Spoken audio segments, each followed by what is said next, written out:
नमस्कार, मैं Akhilesh Kumar Snehi Saint Mother Teresa Group of College में आप सभी का स्वागत करता हूं। आज मैं इस वीडियो के माध्यम से दो महत्वपूर्ण टॉपिकों पर यहाँ पर चर्चा करूँगा। जो सबसे महत्वपूर्ण टॉपिक है, नंबर 1 हिंदू अवयस्क के नैसर्गिक संरक्षक, दूसरा वसीयती संरक्षक, यानी कि जो अवयस्क पुत्र या पुत्री हैं उनका प्राकृतिक संरक्षक कौन होता है तथा वसीयती संरक्षक कौन होता है के बारे में विस्तार से यहाँ पर चर्चा करूँगा। उनके अधिकार और शक्तियाँ क्या होती हैं आदि के बारे में आज मैं बताऊँगा। तो सबसे पहले बात करते हैं कि नैसर्गिक या प्राकृतिक संरक्षक होता क्या है। तो हिंदू अवयस्कता एवं संरक्षक अधिनियम की धारा 4 के अंतर्गत संरक्षित तात्पर्य किसी ऐसे व्यक्ति से है जो धारा 6 के अधीन आते हैं। धारा 6 कहती है कि हिंदू अवयस्क के शरीर तथा उसकी संपत्ति का नैसर्गिक संरक्षक उसका पिता है और उसके बाद उसकी माता। अवयस्क पत्नी का नैसर्गिक संरक्षक उसका पति होता है। यानी कि धारा 6 में स्पष्ट कहा गया है कि सबसे पहले प्राकृतिक संरक्षक जो उसका होगा, अब पुत्र या अविवाहित पुत्री की स्थिति में पिता जो है उसका प्राकृतिक संरक्षक होगा, और अगर पत्नी जो है अवयस्क है तो ऐसी स्थिति में उसका पति प्राकृतिक संरक्षक माना जाएगा। अब बात करते हैं हम कि नैसर्गिक संरक्षक कौन हो सकते हैं। नैसर्गिक संरक्षक कौन हो सकते हैं, तो इसको हम ग्राफ के माध्यम से समझ सकते हैं कि धारा जो सेक्शन 6 के अंतर्गत बताया गया है कि नैसर्गिक संरक्षक कौन होंगे। तो सबसे पहले आता है पिता, फिर माता, और अवयस्क पत्नी की स्थिति में उसका पति जो है प्राकृतिक संरक्षक होता है। जैसा कि पिता, माता और पति ही नैसर्गिक संरक्षक की श्रेणी में आते हैं। अब हम इसको बात करें सबसे पहले पिता के बारे में कि पिता नैसर्गिक संरक्षक होता है तो इसके क्या रहता है इसके अंतर्गत। तो पिता अपनी अवयस्क धर्मज पुत्र और अविवाहित पुत्री का नैसर्गिक संरक्षक होता है। दत्तक की संतानें भी दत्तक ग्रहीता माता पिता की संतानें मानी जाती हैं। इस बारे में महत्वपूर्ण केस आया था लैला बनाम पी अनिल कुमार, जो कि 2007 में हुआ था और सुप्रीम कोर्ट के द्वारा निर्धारित किया गया था। इसमें कहा गया था कि पिता अपनी अवयस्क संतानों के शरीर और संपत्ति का नैसर्गिक संरक्षक है और उसके बाद उसकी माता। यानी कि स्पष्ट कहा गया कि सबसे पहले जो अवयस्क के नैसर्गिक प्राकृतिक संरक्षक जो होंगे उसका पिता होगा, उसके बाद उसकी माता, और अविवाहित की स्थिति में उसका पति जो है अवयस्क की स्थिति में उसका पति जो है नैसर्गिक संरक्षक होगा।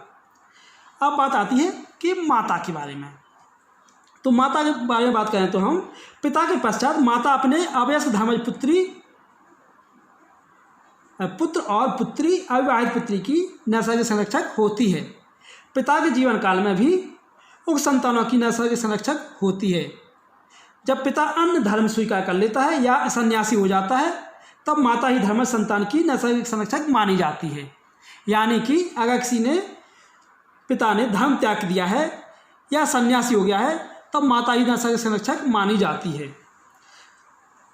धर्मज संतानों की नैसर्गिक संरक्षकता प्रथमतः पिता के पक्ष में होती है, परंतु संतान की 5 वर्ष की आयु तक माता ही उसकी अभिरक्षा में बच्चे रहते हैं। यानी कि अगर 5 वर्ष से कम आयु के बच्चे हैं तो वो माता की अभिरक्षा में रहते हैं। अधर्मज, जबकि अधर्मज के बारे में बात करें हम तो जो अधर्मज संतान है, अधर्मज अवयस्क पुत्र या पुत्री की नैसर्गिक संरक्षक उसकी माता होती है।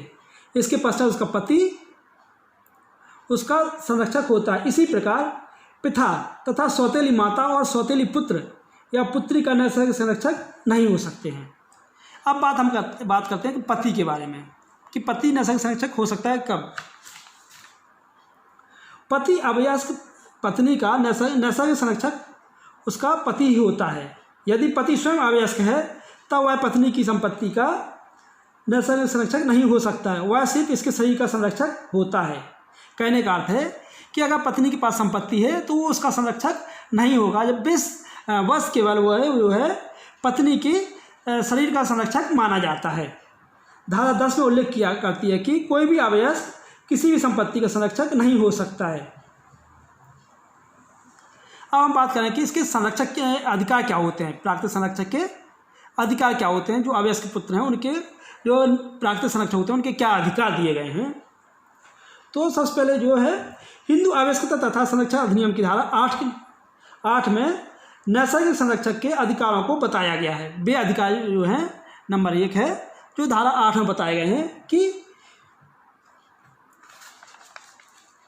हिंदू आवश्यक का प्राकृतिक संरक्षक ऐसे समस्त कार्यों को कर सकता है जो आवश्यक के लाभ के लिए अथवा उसकी संपत्ति के उगाहने के लिए प्रत्यक्ष या लाभ के आवश्यक युक्त तथा उचित संरक्षक किसी व्यक्तिगत प्रसन्नता द्वारा किसी भी दशा में आवश्यक को बाध्य नहीं कर सकता है। दूसरा है प्राकृतिक संरक्षक न्यायालय की अनुमति के बिना आवश्यक की संपत्ति के किसी भाग को बंधक या धारित या विक्रयदान या अन्य किसी प्रकार से हस्तांतरित नहीं करेगा।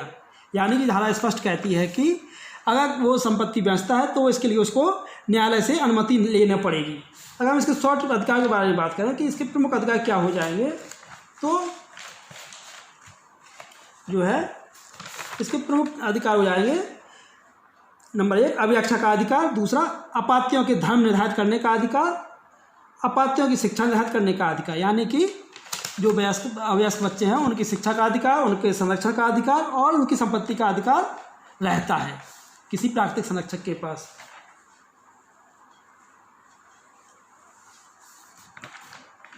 अब हम बात करते हैं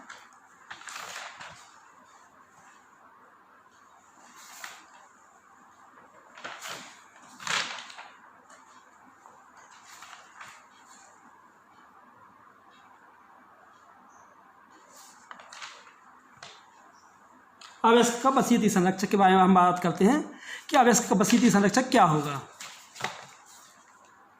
तो वसीयती संरक्षक वे संरक्षक होते हैं जो उसके प्राकृतिक संरक्षक की वसीयत से नियुक्त किए जाते हैं। यह वसीयत निष्पादक की मृत्यु पर प्रभाव में आते हैं।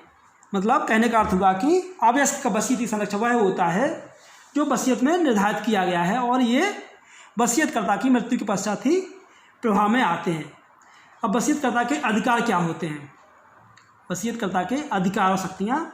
तो वसीयत संरक्षक की प्राकृतिक संरक्षक के सभी अधिकार तथा शक्तियाँ प्राप्त होती हैं यदि वे वसीयत तथा इस अधिनियम द्वारा सीमित ना किए गए हों। यानी कि अगर इस अधिनियम के अंतर्गत उनके अधिकार सीमित नहीं किए गए हैं तो वो सभी अधिकार उसके पास रहते हैं।